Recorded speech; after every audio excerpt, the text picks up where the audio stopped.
राजस्थान की सुनहरी रेत के नीचे अरबों का खजाना नहीं, बल्कि ऐसे खूनी राज दफन हैं जिन्होंने राजाओं तक को घुटने टेकने पर मजबूर कर दिया। हम आज उन 10 किलों के दरवाजे खोलने जा रहे हैं जिनकी नींव में जिंदा इंसानों को चुनवा दिया गया, जहां एक साथ 16,000 रानियां आग में कूद गई और जहां आज भी बिना सिर वाले योद्धा रात के अंधेरे में पहरा देते हैं। ये सिर्फ इतिहास नहीं है, ये एक जीती जागती डरावनी हकीकत है। अपनी कुर्सी की पेटी बांध लीजिए, क्योंकि अगले कुछ मिनटों में आप जो सुनने वाले हैं वो आपको रात भर सोने नहीं देगा। जयपुर के नाहरगढ़ किले की कहानी किसी फिल्मी हॉरर सीन जैसी नहीं, बल्कि एक हकीकत है जिसने एक राजा को भी घुटने टेकने पर मजबूर कर दिया। जब सवाई जय सिंह द्वितीय ने इस किले को बनाने का फैसला किया तो उन्हें लगा कि वे अपनी राजधानी की सुरक्षा कर रहे हैं, लेकिन असल में वे एक सोई हुई शैतानी ताकत को जगा रहे थे। ये जमीन नाहर सिंह भूमिया नाम के एक राजकुमार की थी, जिसकी आत्मा को अपनी इस जगह से इतना गहरा लगाव था कि मरने के बाद भी उसने इसे नहीं छोड़ा। सोचिए उस खौफनाक मंजर के बारे में। दिन भर सैकड़ों मजदूर पसीना बहाकर दीवारें खड़ी करते, लेकिन जैसे ही रात होती एक अदृश्य और भयानक शक्ति उन दीवारों को ताश के पत्तों की तरह बिखेर देती। सुबह मजदूरों को सिर्फ मलबा मिलता। ये कोई 1 या 2 दिन की बात नहीं थी, ये हफ्तों तक चलता रहा। मजदूरों के बीच दहशत फैल गई, कोई वहाँ काम करने को तैयार नहीं था। राजा को समझ आ गया कि उनका मुकाबला किसी इंसान से नहीं, बल्कि एक नाराज रूह से है। तांत्रिकों ने बताया कि नाहर सिंह की आत्मा को शांत करने के लिए उनकी पूजा करनी होगी। आखिरकार किले के अंदर उनका एक मंदिर बनवाया गया और किले का नाम सुदर्शनगढ़ से बदलकर नाहरगढ़ रखा गया। तब जाकर वो तबाही रुकी। लेकिन स्थानीय लोग आज भी कसम खाते हैं कि ठंडी और सुनसान रातों में वहाँ अचानक हवा का दबाव बदल जाता है, जैसे कोई अदृश्य शक्ति आपके ठीक बगल से गुजरी हो। ये किला सिर्फ पत्थरों का घेर नहीं, बल्कि एक जिद्दी आत्मा के गुस्से का सबूत है।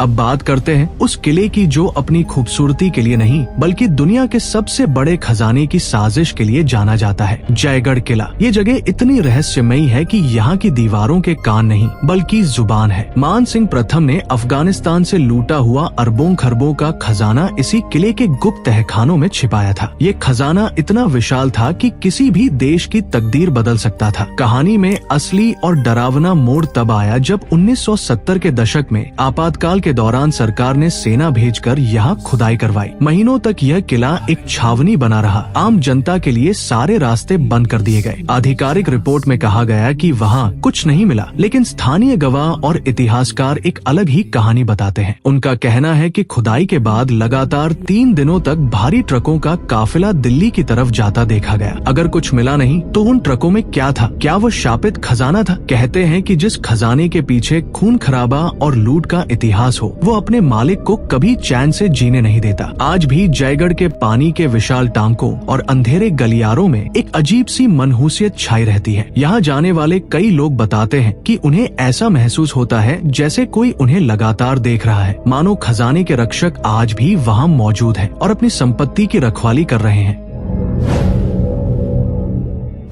जोधपुर के मेहरानगढ़ किले को देखकर अगर आपको सिर्फ भव्यता दिखती है तो आप बहुत बड़ी गलतफहमी में हैं। इस किले की नींव में सीमेंट और पत्थर के साथ एक जिंदा इंसान की लाश और एक साधु का भयानक श्राप मिला हुआ है। जब राव जोधा ने इस विशाल पहाड़ी पर अपना किला बनाने का सोचा तो उन्होंने वहाँ तपस्या कर रहे साधु चिड़िया नाथ जी को जबरदस्ती वहाँ से भगा दिया। गुस्से से आग बबूला साधु ने चीखते हुए श्राप दिया, जाओ जोधा, जिस किले के लिए तुमने मेरा अपमान किया वहाँ के लोग हमेशा पानी की एक एक बूंद के लिए तरसेंगे। ये श्राप इतना शक्तिशाली था कि आज सदियों बाद भी जोधपुर पानी की कमी से जूझ रहा है। लेकिन कहानी का सबसे खौफनाक हिस्सा अभी बाकी है। इस श्राप को काटने के लिए राजा ने एक ऐसा कदम उठाया जिसे सुनकर आपकी रूह कांप जाएगी। राजा ने राजाराम मेघवाल नाम के एक व्यक्ति की नरबली दी। उन्हें मारा नहीं गया, बल्कि एक तय शुभ मुहूर्त पर उन्हें जिंदा ईंटों की दीवार में चुनवा दिया गया। कल्पना कीजिए उस इंसान की जो सांस ले रहा है, देख रहा है और धीरे धीरे उसके चारों तरफ अंधेरा छा रहा है, सिर्फ इसलिए ताकि एक राजा का महल खड़ा हो सके। मेहरानगढ़ की दीवारें आज भी उस बलिदान की गवाही देती है। कहते हैं कि राजाराम की आत्मा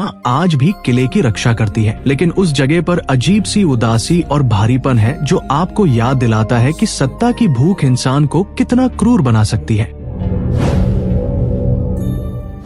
रेगिस्तान के बीच सोने की तरह चमकने वाला जैसलमेर का सोनार किला दूर से जितना सुंदर दिखता है, उसका इतिहास उतना ही खून से लथपथ है। ये किला झाई साके का गवाह है, एक ऐसी परंपरा जहाँ मौत को गुलामी से बेहतर माना जाता था। साका का मतलब है जब पुरुष केसरिया बाना पहनकर मरने मारने के लिए युद्ध के मैदान में कूद पड़ते हैं और महिलाएं अपनी पवित्रता बचाने के लिए आग के कुंड में कूदकर जौहर कर लेती हैं। अलाउद्दीन खिलजी के हमले के वक्त यहाँ जो हुआ वो किसी नग से कम नहीं था। 24,000 महिलाओं ने एक साथ आग में कूदकर अपनी जान दे दी थी। सोचिए, एक पूरा शहर जलते हुए मांस की गंध और औरतों की चीख पुकार से भर गया था। लेकिन सबसे डरावना था आधा साका, जब पुरुषों ने तो वीर गति प्राप्त की, लेकिन महिलाओं के पास जौहर करने के लिए वक्त ही नहीं बचा। अपनी इज्जत बचाने के लिए पुरुषों ने खुद अपनी तलवारों से अपनी ही पत्नियों और बेटियों का सिर धड़ से अलग कर दिया। इस किले की मिट्टी में इतना खून मिला है कि रात के सन्नाटे में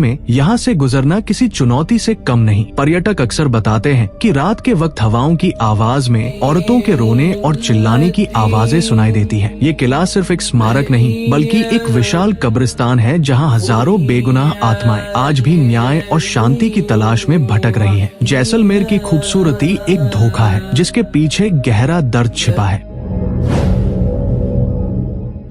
अगर आपको लगता है कि आपने डर और दर्द की इंतहा देख ली है, तो चित्तौड़गढ़ किले का इतिहास आपको गलत साबित कर देगा। ये किला भारत के सबसे बड़े और सबसे भयानक जौहर का गवाह है। रानी पद्मिनी की खूबसूरती के पागलपन में अलाउद्दीन खिलजी ने चित्तौड़गढ़ को श्मशान बना दिया था। जब राजपूत राजा हार के करीब थे, तब रानी पद्मिनी ने एक ऐसा फैसला लिया जिसने इतिहास को हमेशा के लिए बदल दिया। 16,000 रानियां और दासियां, हाँ, संख्या पर गौर कीजिए, 16,000 महिलाएं विजय स्तंभ के पास बने एक विशाल अग्निकुंड की तरफ बढ़ी। उन्होंने अपने बच्चों को अपनी छाती से लगाया और एक एक करके धधकती आग में कूद गई। उस वक्त आसमान भी काले धुएं से भर गया होगा और हवा में सिर्फ चीखें बची होंगी। कहते हैं कि इतनी बड़ी तादाद में हुई मौतों ने वहाँ की ऊर्जा को हमेशा के लिए बदल दिया है। आज भी जौहर कुंड के पास जाने पर तापमान अचानक बदला हुआ महसूस होता है। कई लोगों को वहाँ अजीब सी बेचैनी, घुटन और रोने की आवाजें सुनाई देती है। पैरानॉर्मल एक्सपर्ट्स का मानना है कि जिस जगह पर इतना दर्दनाक सामूहिक बलिदान हुआ हो, वहाँ की आत्माएं कभी शांत नहीं हो सकती। चित्तौड़गढ़ की दीवारें वीरता की कहानी सुनाती है, लेकिन रात होते ही वे दीवारें उस भयानक मंजर को फिर से दोहराती हुई लगती है। यह जगह आपको अंदर तक झकझोर देती है। अजमेर का तारागढ़ किला सिर्फ एक पुरानी इमारत नहीं बल्कि रहस्यों का एक ऐसा जाल है जिसमें फंसने वाला कभी बाहर नहीं आता। इसे गढ़ बीठली भी कहा जाता है और ये दुनिया के सबसे पुराने पहाड़ी किलों में से एक है। लेकिन जो बात इसे सबसे ज्यादा डरावना बनाती है वो है इसके नीचे मौजूद सुरंगों का नेटवर्क। किंवदंतियों के अनुसार इस किले के नीचे मीलों लंबी सुरंगें हैं जो सीधे आमेर और अन्य शहरों तक जाती थी। लेकिन आज इन सुरंगों के मुहाने बंद कर दिए गए हैं। क्यों? क्योंकि जो भी इन अंधेरी गुफाओं में खजाना खोजने या जिज्ञासावश गया वो कभी वापस नहीं लौटा। स्थानीय लोगों का कहना है कि इन सुरंगों में बुरी आत्माओं और जिन्नों का बसेरा है। इसके अलावा यहाँ के गवर्नर मीरान साहब की दरगाह भी किले के अंदर है। कहा जाता है कि मीरान साहब की आत्मा आज भी अपने घोड़े पर सवार होकर किले का चक्कर लगाती है। रात के सन्नाटे में अक्सर घोड़े की टापों की आवाजें गूंजती है, जैसे कोई अदृश्य पहरेदार गश्त लगा रहा हो। कई पर्यटकों ने दावा किया है कि उन्हें अचानक धक्का दिया गया या किसी ने उनका नाम पुकारा, लेकिन पीछे मुड़ने पर वहाँ कोई नहीं था। तारागढ़ का सन्नाटा इतना गहरा है कि वो आपके दिमाग के साथ खेलता है। ये किला एक चेतावनी है कि कुछ राज हमेशा जमीन के नीचे ही दफन रहने चाहिए। घने जंगलों और खूंखार बाघों के बीच छिपा रणथंभौर किला देखने में जितना रोमांचक लगता है, उसका अतीत उतना ही काला और डरावना है। ये किला वीरता का नहीं बल्कि धोखे और विश्वासघात का स्मारक है। 13वीं सदी में जब अलाउद्दीन खिलजी ने इस किले पर हमला किया तो वह इसे जीत नहीं पाया। उसने धोखे का सहारा लिया और राजा हमीर देव के अपने ही सेनापतियों को रिश्वत देकर अपनी तरफ मिला लिया। अपने ही लोगों की गद्दारी के कारण राजा को हार का सामना करना पड़ा। हार सामने उन्हें देखकर रानियों ने जल जौहर किया, यानी वे किले के पदमला तालाब में कूदकर डूब गई। कल्पना कीजिए उस दृश्य की जब एक के बाद एक रानियां पानी में समा रही होंगी। आज भी पदमला तालाब का पानी अजीब तरह से शांत रहता है, लेकिन उस शांति में एक डर छिपा है। कई लोगों ने दावा किया है कि उन्होंने धुंध में एक बिना सिर वाले योद्धा को घोड़े पर सवार देखा है। माना जाता है कि ये खुद राजा हमीर देव है या उनका कोई वफादार सैनिक जो आज भी गद्दारों की तलाश में भटक रहा है। जंगल की आवाजें और किले के खंडहर मिलकर एक ऐसा माहौल बनाते हैं जहां आपको हर पल लगता है कि कोई आपके पीछे चल रहा है। रणथंभौर की हवाओं में गद्दारी का वह दर्द आज भी महसूस किया जा सकता है।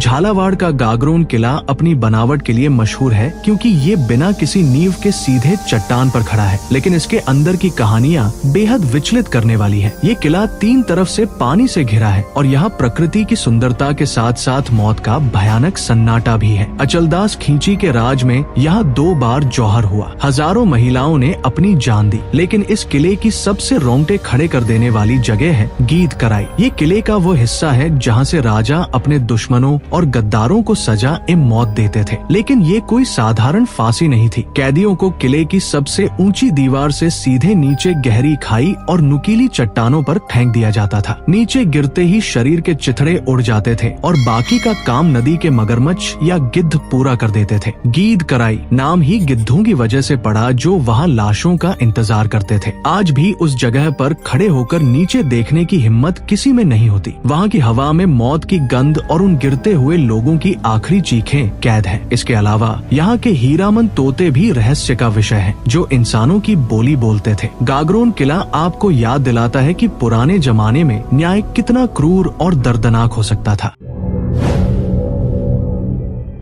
मेवाड़ की आंख कहा जाने वाला कुंभलगढ़ किला, जिसकी दीवार चीन की दीवार के बाद दुनिया की दूसरी सबसे लंबी दीवार है, एक भयानक नरबली के ऊपर खड़ा है। ये कहानी आपको सोचने पर मजबूर कर देगी कि अंधविश्वास किस हद तक जा सकता है। जब महाराणा कुंभा इस किले की दीवार बनवा रहे थे तो वो बार बार गिर जाती थी। दिन में मजदूर काम करते, रात में दीवार ढह जाती। हताश राजा ने एक संत से सलाह ली। संत ने कहा, राजन, ये दीवार तभी खड़ी होगी जब कोई पवित्र इंसान अपनी मर्जी से अपना सिर कटवा कर बलि देगा। पूरे राज्य में सन्नाटा छा गया। कौन अपनी जान देगा? तब मेहर बाबा नाम के एक संत आगे आए। उनकी शर्त ये थी कि सिर कटने के बाद उनका धड़ जहाँ तक चलकर जाएगा वहाँ तक किले की दीवार बनेगी। जरा सोचिए उस विभत्स दृश्य के बारे में। तलवार के एक वार से संत का सिर धड़ से अलग किया गया। उनका सिर लुढ़कता हुआ मीलों दूर जाकर गिरा, जिसे आज भैरव पोल कहा जाता है, और उनका धड़ बिना सिर के काफी दूर तक चलता रहा। जहाँ धड़ गिरा वहाँ मुख्य महल बनाया गया। कुंभलगढ़ की मजबूती और भव्यता उस एक इंसान के खून की देन है। आज भी रात के वक्त इस 36 किलोमीटर लंबी दीवार पर चलने वाले पहरेदार बताते हैं कि उन्हें अक्सर ऐसा लगता है जैसे कोई उनके साथ चल रहा है। ये दीवार सुरक्षा के लिए बनी थी, लेकिन इसकी नींव एक भयानक मौत पर रखी गई है।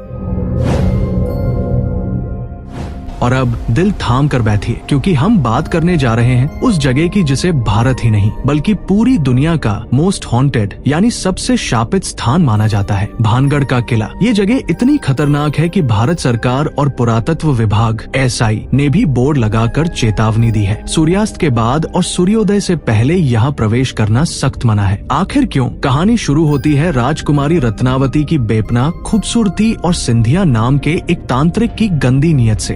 तांत्रिक राजकुमारी को पाना चाहता था, इसलिए उसने काले जादू का सहारा लिया। उसने राजकुमारी के तेल की शीशी पर वशीकरण मंत्र फूंक दिया, लेकिन राजकुमारी भी कम नहीं थी। उन्होंने वो तेल एक विशाल चट्टान पर फेंक दिया। काला जादू उल्टा पड़ गया। वह चट्टान लुढ़कते हुए तांत्रिक की तरफ बढ़ी और उसे कुचल दिया। अपनी आखिरी सांसों में मरते हुए तांत्रिक ने एक ऐसा भयानक श्राप दिया जिसने रातों रात पूरे शहर को श्मशान बना दिया। उसने कहा, इस किले का विनाश होगा और यहाँ कोई भी छत के नीचे जिंदा नहीं रह पाएगा। कुछ ही समय बाद एक युद्ध हुआ और पूरा भानगढ़ तबाह हो गया। आज भी ये श्राप कायम है। भानगढ़ के किसी भी घर पर छत नहीं है। जैसे ही कोई छत डालने की कोशिश करता है वो गिर जाती है और लोगों की मौत हो जाती है। रात होते ही यहाँ का माहौल पूरी तरह बदल जाता है। स्थानीय लोग बताते हैं कि खंडहरों से औरतों के रोने, चूड़ियों के खनकने और अजीबोगरीब चीखने की आवाजें आती है। यहाँ की हवा में एक अजीब सी गंध है जो आपको बेचैन कर देती है। है। भानगढ़ सिर्फ एक कहानी नहीं बल्कि एक चेतावनी है कि काले जादू और श्राप की ताकत क्या कर सकती है। यहाँ जाना मौत को दावत देने जैसा है। दर्शकों, वीडियो अच्छा लगा तो चैनल को सब्सक्राइब करना मत भूलना।